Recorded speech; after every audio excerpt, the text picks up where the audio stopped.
Não sei se vocês já tiveram a oportunidade de assistir, mas O Gambito da Rainha é uma minissérie da Netflix que conta a história de uma jovem órfã, que é uma garota prodígio do xadrez, que enfrenta seus vícios e as barreiras da vida para se tornar a número 1 do mundo no xadrez.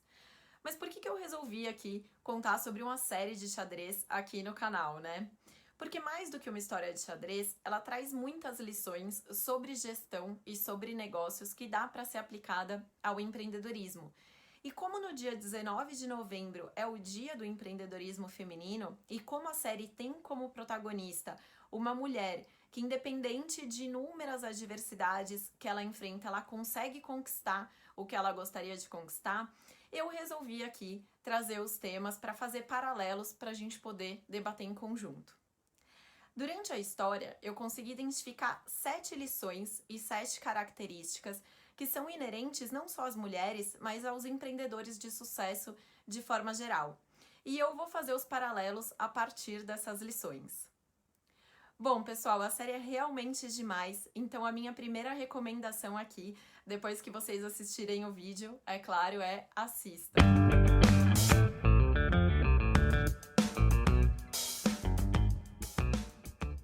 Então vamos para as 7 lições que eu identifiquei aqui. Número 1, se apaixonar pelo que você está fazendo, pelo que você está resolvendo. A Elizabeth Harmon, ela se apaixona pelo xadrez. E mesmo diante a inúmeras dificuldades que ela tem no meio do caminho, como a perda da mãe biológica, da mãe adotiva, do zelador, que foi quem ensinou e quem apresentou o xadrez para ela quando ela tinha 9 anos, e mesmo diante de várias outras dificuldades que ela passou, foi a paixão pelo xadrez que fez com que ela não desistisse.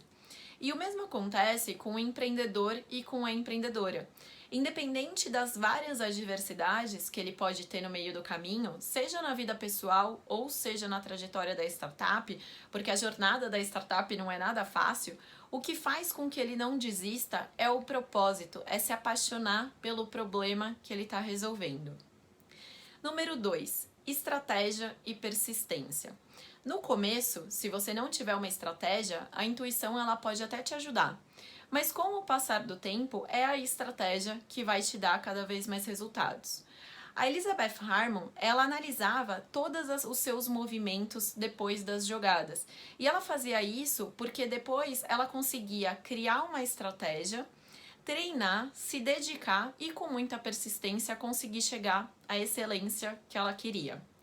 Com o empreendedorismo, o que significa aqui é que não basta ter o espírito empreendedor, precisa estar em constante aprendizado, né? Criando estratégias sempre muito boas para a empresa, entendendo muito bem o seu cliente, o seu mercado, fazendo uma análise também dos seus concorrentes para conseguir sempre ser melhor e ter destaque. Número 3.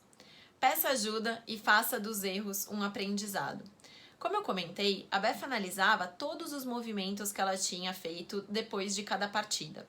E ela fazia isso principalmente para analisar os erros que ela tinha cometido, e não só os dela, mas também os dos adversários, para permitir com que ela aprendesse com aquilo e fosse melhor para cada uma das partidas. E até tem uma cena que mostra ela conversando com um amigo enxadrista e trocando sobre uma das partidas que ela participou, que ela até venceu, mas que ela fez um dos movimentos errado. E ela fala que se o adversário tivesse percebido, ele poderia ter ganhado a partida. Então mostra essa troca entre os dois e essa ajuda entre os dois para conseguirem sempre ir melhor nas próximas. E isso acontece muito com os empreendedores, né? Então há uma troca muito grande entre os founders para falar de erros e acertos. É uma forma deles se ajudarem e deles acertarem mais, né? E deles irem mais preparados também para o mercado. Uma outra lógica de startup que é super interessante é a lógica do testar, errar e corrigir rápido. E isso é fundamental também para a agilidade que a startup precisa ter para transformar aquele erro em aprendizado e ir cada vez mais rápido e assertivo para o mercado. Número 4. A teoria do antifrágil, de você voltar mais forte. Então, mais importante do que você ser resiliente é você passar por uma adversidade, se recuperar e voltar ainda mais forte, mais preparado e mais determinado. E a série retrata isso muito bem, Porque apesar da Beth ter várias baixas, e ela tem muitas baixas, quando ela volta ainda mais forte, ela volta mais determinada, sempre colocando a intenção no próximo passo, ao invés de ficar se lamentando pelo erro anterior. E a característica do empreendedor de sucesso também é muito essa, né? De utilizar as adversidades como aprendizado e como impulso para os próximos passos, né? Sempre se empenhando para fazer cada vez melhor.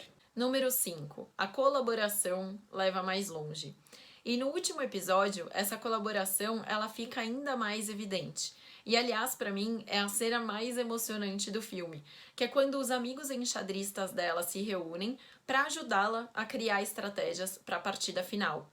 E é esse espírito de equipe que contribui muito para o resultado final dessa partida dela.